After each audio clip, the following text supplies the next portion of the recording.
Okay, hi, good evening, everybody. I hope that you're keeping warm and toasty this evening, and we're going to spend the next 40-minute-ish on thinking about blended learning.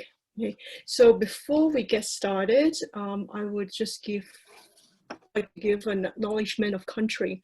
I would like to acknowledge the traditional custodian of the land on which we are gathered and pay my respect to the elders past, both past and present. And in my case, I am in Ryde and on the land of the Watamatagao clan of the Darug Nation. I would like to extend that respect to all Aboriginal and Torres Strait Islander people here today. So today, thank you for coming. We will be looking at blended learning. Okay? So thinking about the definition of blended learning, models of blended learning for you, and then we take a look at one quick example of TED Ed for making digital learning resources very easily and simply. Okay, so just quickly.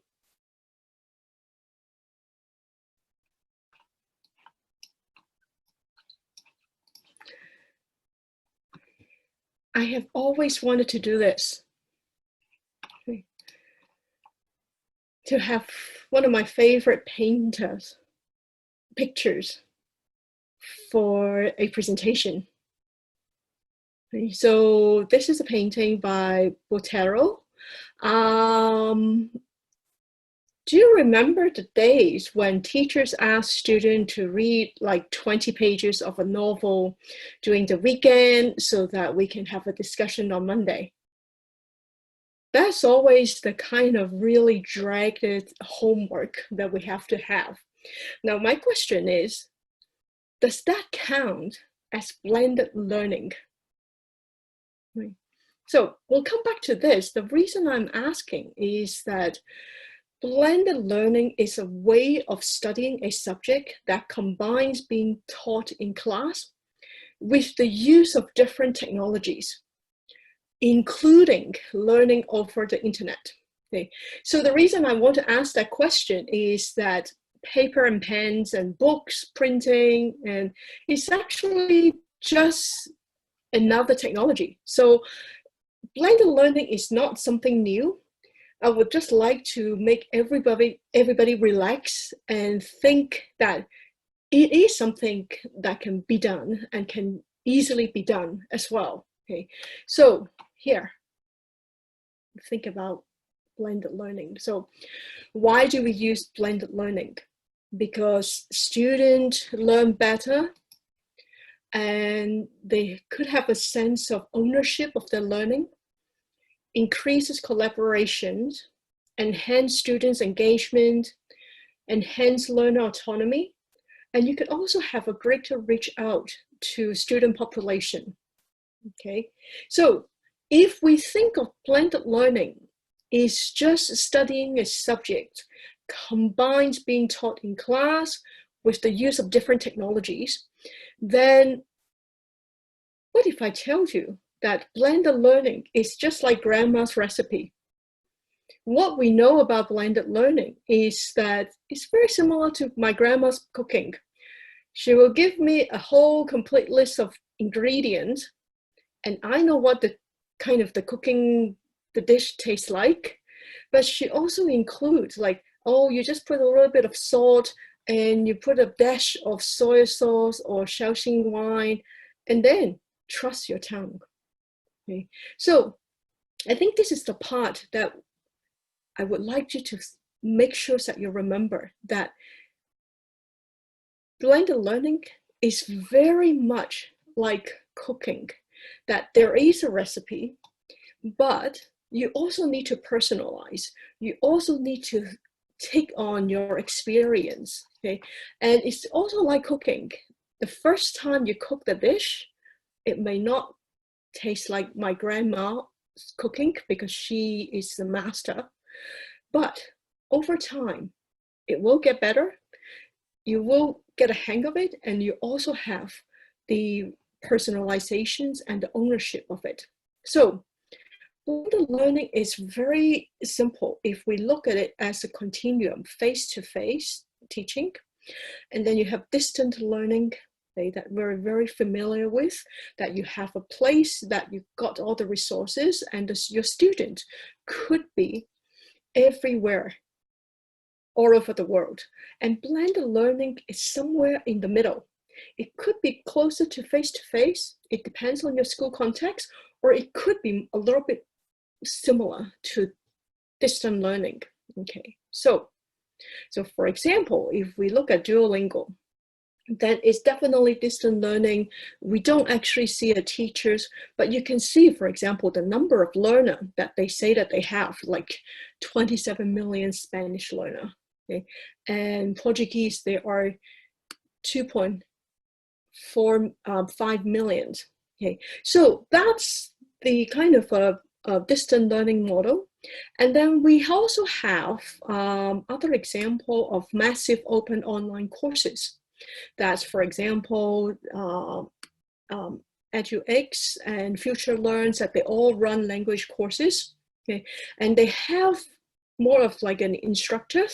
You also have support, but most of the time you have the online learning material. So it's slightly like a little bit of the blended learning. Okay, now let's get to the basic here. What are the models of blended learnings? We have enriched virtual models, we have self-blended models, flex model, and rotation models. Okay, so we'll take a look at all these and then think about how all these may fit into your school or into your classrooms here. Okay, so first of all, for an enriched virtual model, is a whole school approach. Your whole school is taking this blended model. Mostly it's online instruction. You might have a very short period of time. It could be a few days in the school term, or it could be a few days in a year that the student would physically attend the school. Okay, so that could actually be good for a midterm face-to-face day. It could be one weekend that you have the intensive mode that the teachers would actually meet the student in the same building. Okay, so that could be a model for reaching out to students in rural area, okay, and or outside Sydney or outside Australia. Okay, that the physical attendance is not required. It is not necessary, okay, but that could be included. Okay. So we already start seeing that, okay, the definition may be slightly blurred, may be slightly expanded. Okay. And then the second one is self-blended model. Now, this is also very similar to the previous one, the enriched virtual model, except that this is not a whole school approach. Okay. It is a course by course approach. Okay. Students are still taking some courses face-to-face, and they can also take some courses online with their face-to-face teachers. Okay. The interesting thing is that the student decide which courses to take online. Okay, so it could be having, you could have a whole series of structured lessons or structured courses. So it could be Spanish 1, Spanish 2, Spanish 3. So the student may choose to say that I am taking Spanish 1 and Spanish conversation online. Okay, and then I am also teaching, I'm also taking, sorry, not teaching. I keep thinking of myself as a teacher. You can also think that the student would say that like, oh, but I like to take Spanish writing face-to-face. Okay, so the student decide which courses to take online and which they will take face-to-face. And sometimes you might find a strange thing is that students may actually be in the school or on campus to take the classes online. Okay, there could be a lot of reasons. It could be because the face-to-face class is 9 o'clock. in the morning. So they come and take the class face-to-face, and then spend the rest of the morning or rest of the afternoon doing the online component on campus. They could do it at home, of course. Right? So that's the interesting thing about the self-blended model. Now, with the flex model, this is going to be different. With the self-blended model, the course itself is very self-contained. There will not be a lot of the support component. Okay, there could be technical support, there could be some small components of additional supplementary face-to-face or online video type of interaction. But in the flex model, okay, it's very similar. Okay, that the students mostly do the online courses, but they are very much supported by teachers, so that they will do part of the course online, and then part of the course, it depends on what kind of support they need. Okay? This is a need-based support.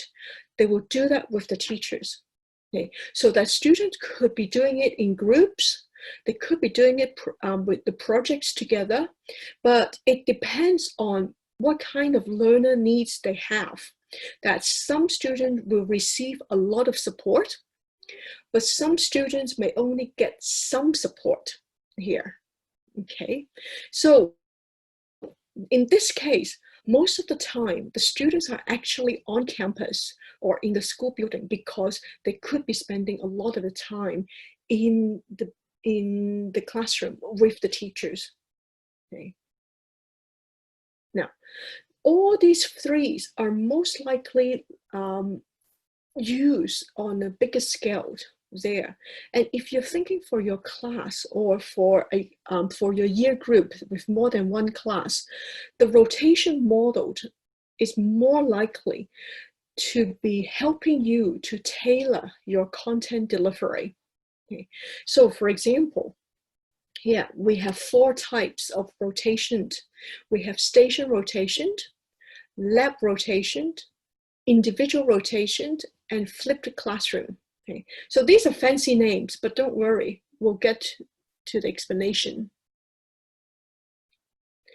If we are looking at station rotation, and that means that you will have a fixed schedule, that the student rotate through stations. So within the classroom, they will have different stations in different corners. Let's say there are 4 corners in the classroom, then there are 4 stations. Okay, and then the student will rotate through the stations at the teacher's instructions. So the teacher will say, okay, everybody, you got 15 minutes at station A. Okay, 15 minutes later, go to the next station. Okay, so it could be the whole class, so they do one thing at a time, or it could be groups. Okay, we'll come back to the example later on. Let's go through the definition first. Now, station rotation is very familiar to primary school students because it is practiced in Australian classrooms in primary school, and it is really great for differentiation. Okay. So that's station rotation. So it could go from the teachers-led instructions, then it could go to the activities or whatever station that you separate, and then there will also be an online instruction component. Now, we could also have a lab rotation. It's very similar to station rotation, but then students actually physically go to a computer lab. And you're saying like, okay, so in a community language school context, that doesn't seem to be, sensible. But you could also have a dedicated iPad classroom, for example, that there could be, if you have 10 iPads for your school, and that could be used as a computer lab to serve the similar function as a computer lab, and so that year groups could come at different times, so then we can have digital access to technologies between different year groups here. And then we have individual rotation. Okay. So very similar to station rotation, but the student actually rotate on an individually customized fixed schedules. Okay. So in station rotations, everybody will go through all the stations. But here, if we're looking at individual rotations, the student may not go through all stations. Okay? They may just go through some. The rotation may be algorithm driven. Okay, so that sounds a little bit high tech, but we can go for the low tech version, is that the teacher direct. So the teachers can set up the schedules for today, is that who will go to which station. Okay, we'll come back to that. And then we have the flipped classroom. Okay, so the teachers will prepare the online content. The student learn at home through online lectures and coursework first. And then the students come to class for practice and or for projects. Okay, so the students do a lot of work during the week, and then they come back the next day. Okay, so now we have different models. What do they actually look like for your class and for your classroom? Now, today I would like to focus particularly on rotation model, okay, because they are more likely to be implemented and they're more easily implemented in classroom and also in school. Okay. For the flex, self-blend models and enriched virtual models, that will take possibly longer thinking terms and possible longer planning for the whole school to consider the direction. So let's take a look at more of the micro scale of looking at blended learning. Okay, so station rotation. We can look at station rotations, for example, as a whole class. So it could be structured sessions for online learning. There could be a 10-minute reading. 10 a.m. is reading. Then 10:30, we all move to online vocabulary learning. And then at 11, we move back to writing as a whole class. Okay, so you have the reading, it could be a book, it could be a text, and then it's connected to certain vocabulary selected from your reading, and that's reinforced in an online learning lesson. Okay, and then at 11, that we come back to kind of use those vocabulary that we learned, consolidate, and do the writing. Okay, so that's for the whole class. We can also take a look at this as a group. Okay, so it could be that from 10:30 to 11:30, then there will be 3 stations. Okay, so then the group will take turns. Okay, so station 8, it will be doing reading. When the students are in station 8 doing the reading, some students will be in station B doing the online vocabulary learning. And then some students will be doing writing in station C. Okay, so of course, when then out at the up of 20 minutes, then the teacher say, okay, now move. Then the students who were at station 8, they all move to the next one. So they will be doing the online vocabulary learning, and then the online vocabulary learning group will be going to the writing. So it's very simple. It's kind of like music chair, except that everybody got a chair. Okay? So don't get worried. So everyone goes through all stations. Okay, so it's quite simple. In an ideal world, everybody will be happy in groups or in their station, kind of like this.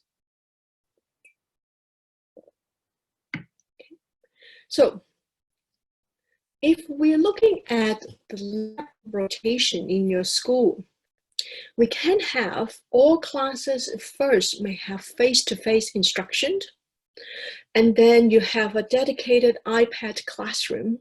Okay, so you will have to allocate time that a particular year group or particular class will use that lab.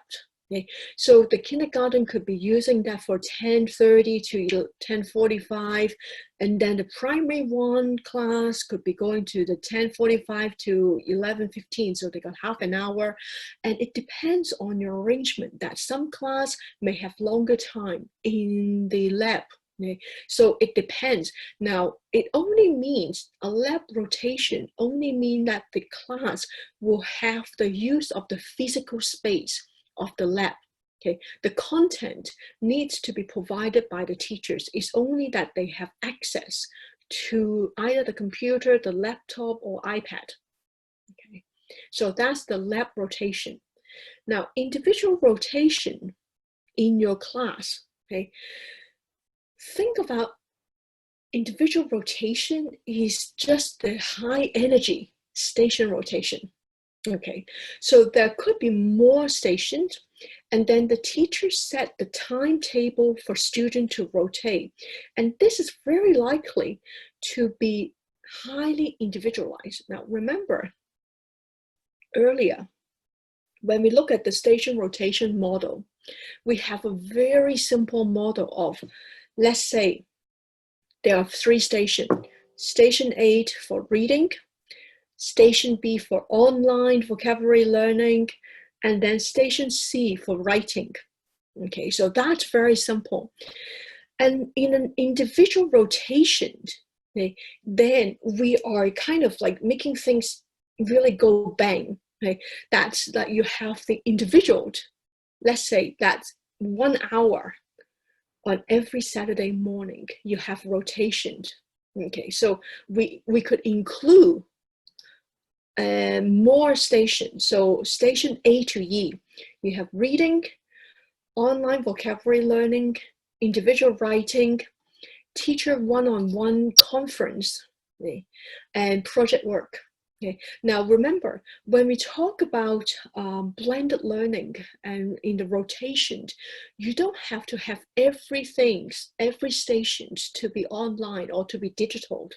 Okay, so there could be face-to-face one-on-one conference. So that's like one-on-one meeting. So it could be that the time to help if you have struggling readers, if you have students who need a little bit more support, this could be the time. Okay, so student 1, the teachers could actually set the schedule and saying that like, okay, so teacher 1, then you will start with station D and then A, B, and C.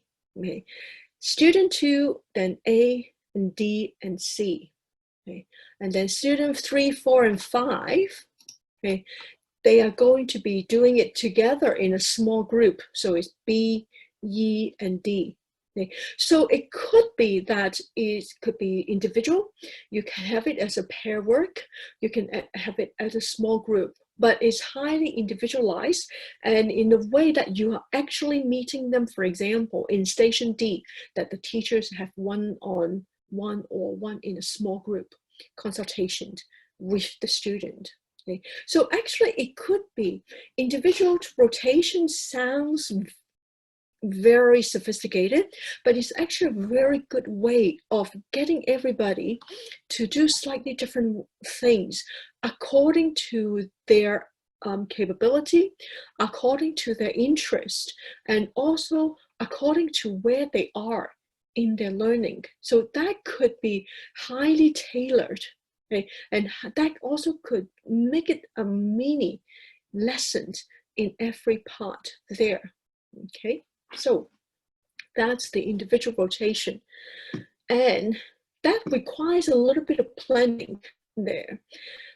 But if we are thinking about a flipped classroom, okay, so that could be a classic way of thinking about blended learnings, that we have some part of the content that could be delivered online, or that could be extra things that they could do online first, okay, and then come to the class on Saturday or Sunday. Then we have additional more in-depth learning and more in-depth discussions. Okay, so for example, today that I'm going to use a TED Ed lesson as an example, okay, and I'll walk you through a TED Ed exercise. Okay. So the teachers can prepare a TED Ed lesson. They are very slick. They look really nice, and they are absolutely fantastic.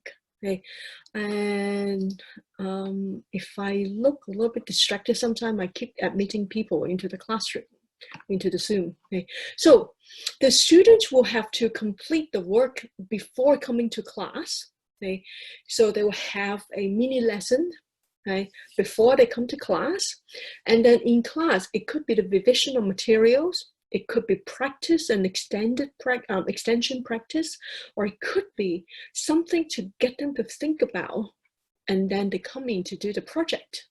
Okay, so now a quick TED Ed lesson.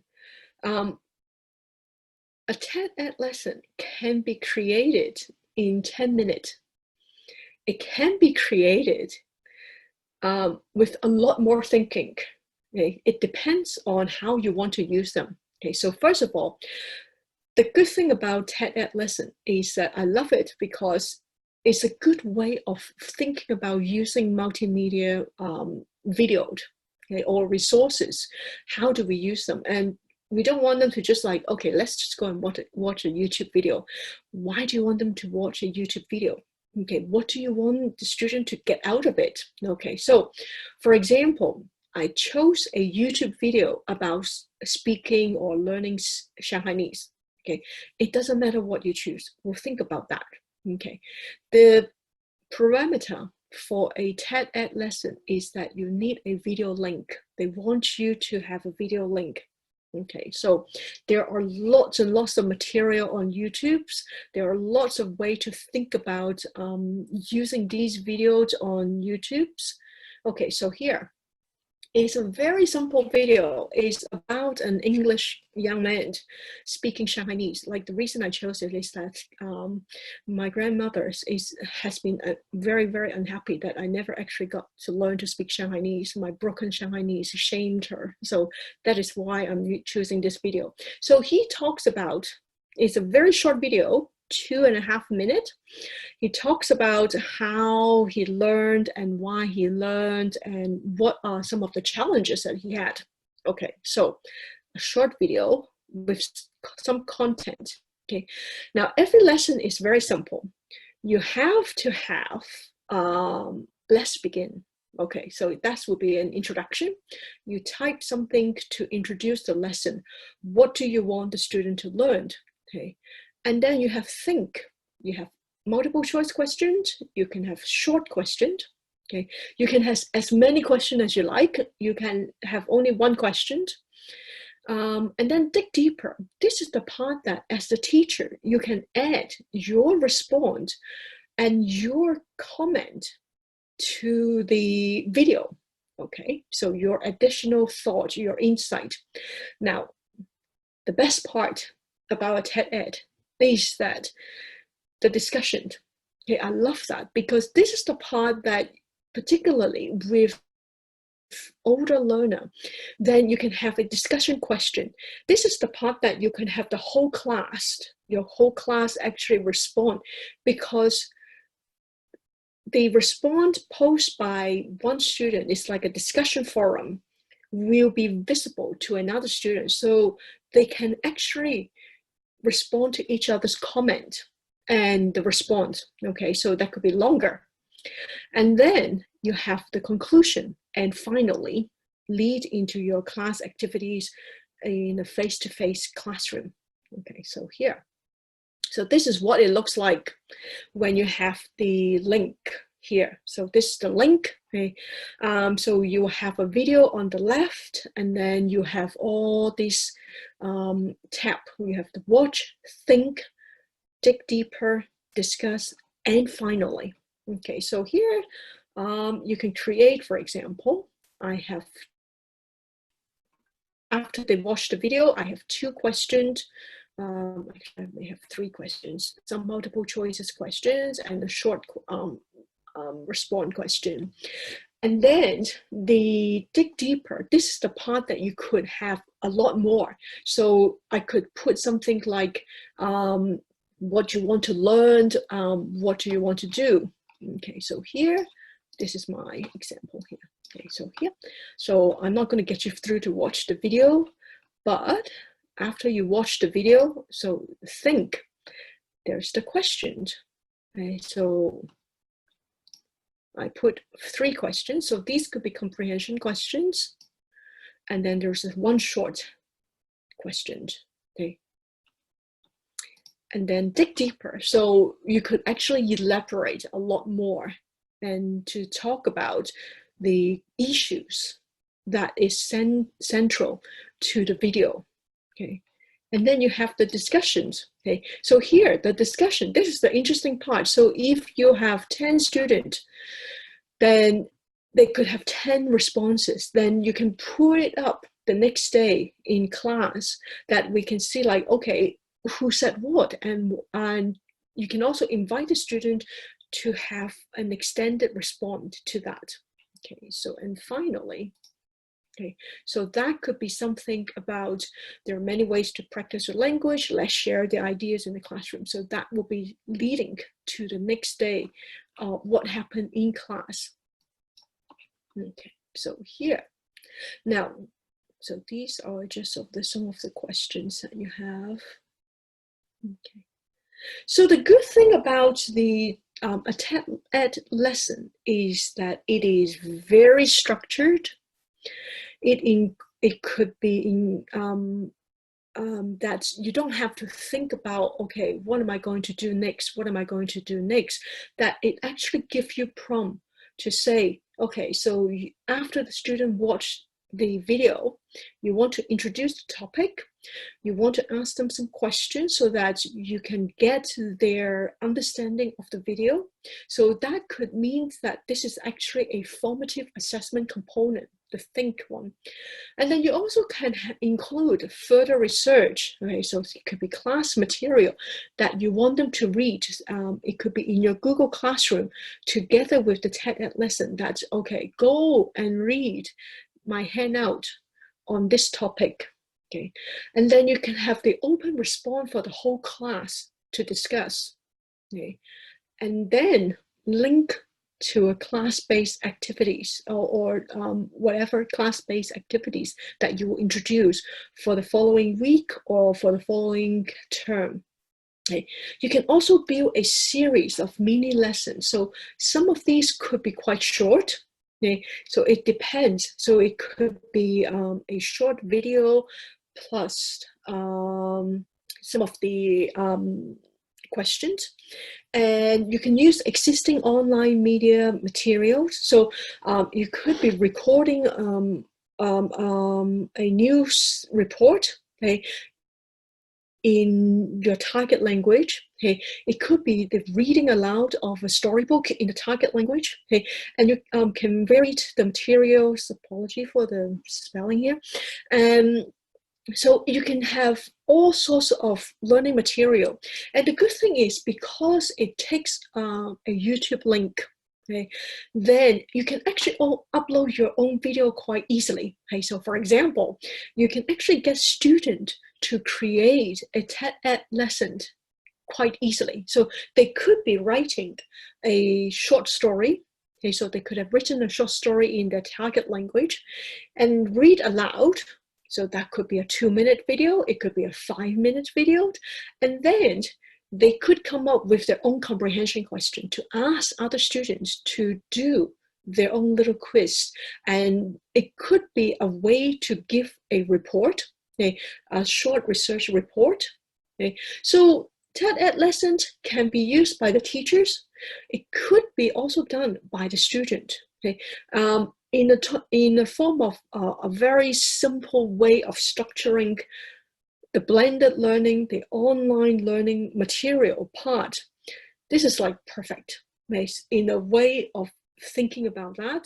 And you also have a lot of other lessons that you can take a look and to learn from how do the most popular lessons are structures, right? How do they think about what type of lessons? And for example, here, they actually have a whole themes so that the whole school could be preparing for a series of video. Okay, so coming back to this, okay, now, okay, I do hope that, okay, coming back, sorry, I'm not wanting to make you feel dizzy, but let's just go to the very, okay. So I'm hoping that today a very simple, very basic introductions to blended learning will give you some idea that, first of all, blended learning is not very difficult. Okay? It can be done with a little bit of thinking, with a little bit of planning. Okay? And nowadays, with a lot of support from different resources, and I've also included additional support materials that you can watch and you can learn online there. So there's the blended learning. Okay? And it is a really good way to think about, okay, so if, for example, that let's say that you have explained some grammatical content, then you can record that and put it as a video, as a support to make sure that it could be used as a revision, it could be used as a support for some of the student, and it could be for the student who might have missed the class this week. Okay? And the one thing that is good with the blended learning is that it is flexible. It's really like grandma's recipe, that it depends on your personal taste and the context of your school and your learners, the group of your learners, that you can tailor, that we can actually have more online learning component, and what online learning component that I can bring into. So it's basically a shell. Okay, and it's a way of thinking about delivering the content. There's no correct way, okay, because it depends on your school and it depends on what you see as the needs of the student. And nobody can say that you definitely get it wrong. Okay, so it's just a way of thinking that on this continuum, okay, where are you positioning your blended learning? Are you putting it more to the distant learning, a lot more component, online digital component online, or are we using primarily a face-to-face and have some of the additional material, supplementary materials, and also at home study materials online here? Okay, so I think I should wrap up here, and I would like to open up the floor for everybody to talk about if you have experience of the blended learning and what works for you and what didn't work for you. Then we actually could have some additional learning here. Alex, I'm happy to stop sharing. I'm here. Okay. Yeah. So, okay. I can't actually hear myself. There's a little bit of feedback. Excuse me. If anyone is interested in, if anyone's got any questions, please feel free to ask some questions. But at this stage, we'll just see if we can get something going on the chat. Okay. Do we have any questions regarding the content so far? No? Ah, here we go. That's me. Okay, we've got Alice. Okay.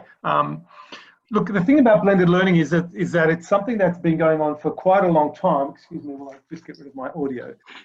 It's been going on for quite a long time. It's nothing new, as we know. It's basically replaced. You could say, Alice, that it's replaced in a way the old Tandberg style language labs that some of us were used to back in the dinosaur age. And what's happened is that you do have the opportunity to actually be a lot more autonomous. So there's a lot of this autonomous learning that goes on. So it's something that the community language schools, I must say, might not necessarily be that familiar with, given that they don't have the necessarily the structure within the schools to do this. So they don't necessarily have the setup. But I must say that I have seen some schools do it in our sector here in Sydney, our community language schools, the out of school hour ones, and it's definitely something that does work quite well. Mm. So if we don't have any more questions, which we can't really see any, which is good, it means everyone's understood. At this stage, Alice, look, thanks so much for taking the time to join us. And I'd like to just remind everybody that we do have, we have recorded this, and is that correct, Alice? Yes. Yes. And the video will be at your disposal, everybody, on the New South Wales Federation of Community Language Schools YouTube channel, and I will also upload it onto the Google Classroom for those of you that are already on the Google Classroom. If you're not on the Google Classroom, please email me. You've got my details from your Eventbrite ticket. You can always call the Federation, there's no problem there. And next week, I must say that we have Maria Gindidis from Melbourne, who is a lecturer, a senior lecturer like Alice, and she also has been running a Greek community language school for a couple of decades at least, and she's running a very successful community language school, and she's got lots and lots of ideas that she can share with us. And honestly, look, I saw her at a national conference. She was the main speaker at a national conference of community language schools, and I tell you what, it's very inspiring if you've got a community language school. Okay, so it's great to come along and listen to what she's got to say. She's also had experience with blended learning, but it's a different topic altogether. So at this stage, I'd like to thank Alice again. I'd like to thank everybody this evening, and we hope to see you next week, 6 p.m. to 7, and that's with Dr. Maria Gindidis. And we should have a very special guest in a couple of weeks' time. It's something that anyone who's interested in languages in any way whatsoever should really make an effort to watch, as well as with our regular guests, of course. But this one's a harder one to get because they're a lot further away. So anyway, enough bad. Thank you, everybody. Good night. Thank you again, Alice, and everyone. We'll hope to see you next week. Thank you. Goodbye. Thank you.